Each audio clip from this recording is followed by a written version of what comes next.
Hey everybody, it is Friday night and I want to mess around with my camera here for a little bit. One of the reasons I bought this camera is it has the capacity to do macro photography. I used to take really cool macro photography of bugs and flowers and stuff like that, and I haven't really been able to get the hang of it here in the aquarium, and I think I've been getting too close to it. I think the way it works is you actually need to be a little bit further away, and if you are a little bit further away you can get some really serious close-up shots. So I want to see if we can get a close-up on the crayfish, and I want to see if we can get a close-up on one of those little darters that's in there and see what that looks like in a macro zoom.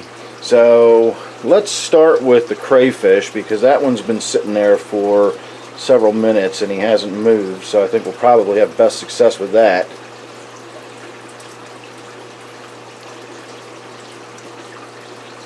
I have to get him lined up so I can zoom straight in on it.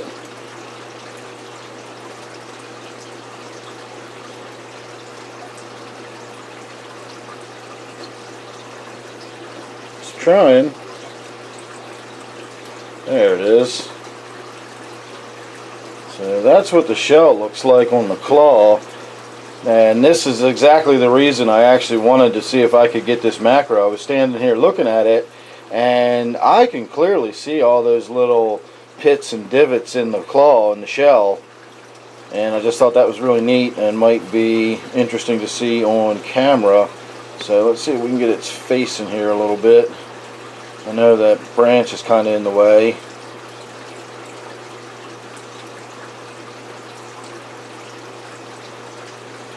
Alright, so now that we know we can definitely get the macro zoom,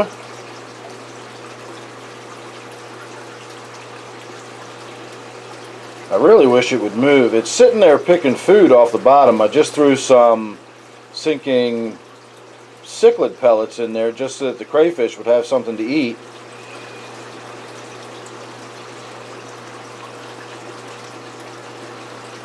Trying to move the camera around without bouncing it too much. When it's zoomed in like this, the tiniest little movement really makes a big difference.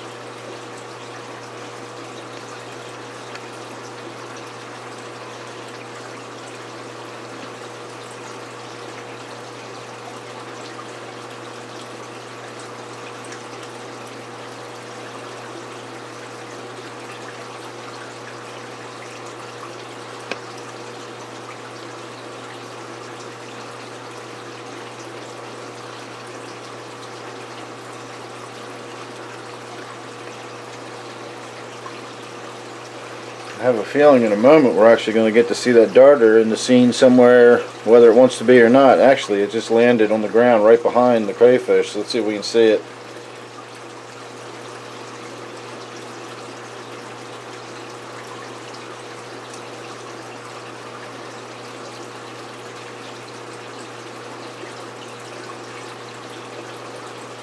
Not a very flashy little fish, but it's certainly a cool looking little fish. Well, that would be a good picture there if anybody really can positively identify these by their markings. I don't know how much better of a shot you can get than that.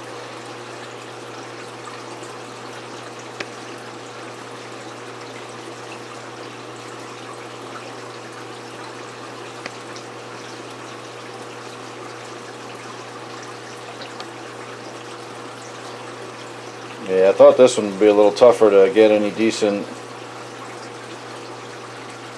really close up shots. It just moves around way too much.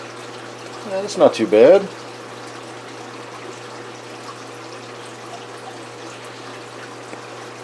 I fed the tank with brine shrimp tonight, for those of you who follow along, and it was eating the brine shrimp. I recently was telling everybody how excited I was that I positively identified that it was eating the bloodworms that I was putting in there. I was really concerned whether this little fish was going to be well fed or not, and it was eating the brine shrimp. And so tonight I watched really closely, and it was definitely eating, or I'm sorry, it was eating the bloodworms the other night, and tonight I watched very closely and it was definitely eating the brine shrimp. And it really does spend all its time just poking around in between the little pieces of gravel and rocks. Really fascinating little fish. I'm loving having them in there. I'm really thinking about trying to catch a few more and put them in there somebody suggested that the reason I have two that look fairly different is that I might have a male and a female. That would be really neat, especially if they started breeding. Even if they just went through the motions and went through the spawning behavior of building up a little nest or whatever they do. I have no idea what darters do when they breed. I'm not sure anybody does. I think these are probably one of those fish that never bred in captivity or something.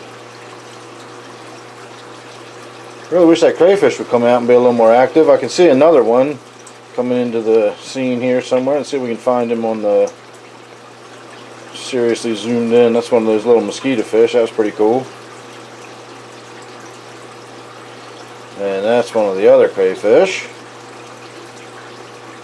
I'm really digging this tight zoom like this. It's kind of hard to see what I'm doing when I'm moving it around, but when we actually find something, it's really neat looking. Be watching a monster movie.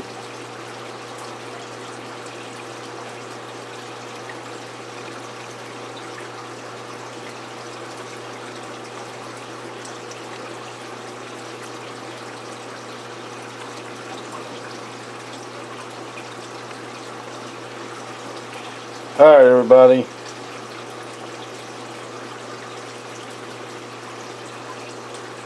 like I said, I was just out here kind of messing around.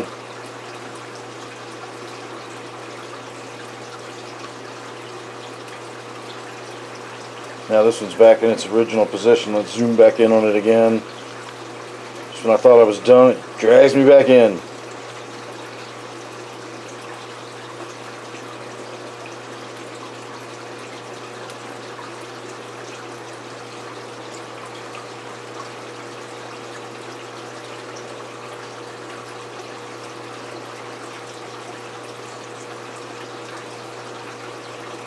They're such weird looking animals.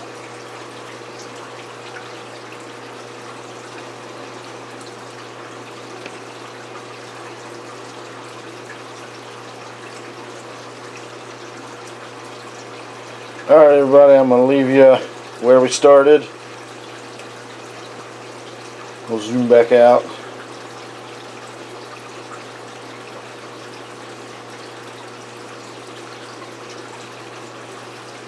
There you go, fun little close-up look at my native tank. So make sure you're subscribed, you won't miss any more of that or anything else I've got coming up. Hopefully, now that I figured out how to work that macro like that, we can find some cool stuff to look at. We can really get some good shots of the crayfish feeding, or maybe the darters actually in there gobbling up the little brine shrimp or whatever like I was talking about. That would be interesting to see.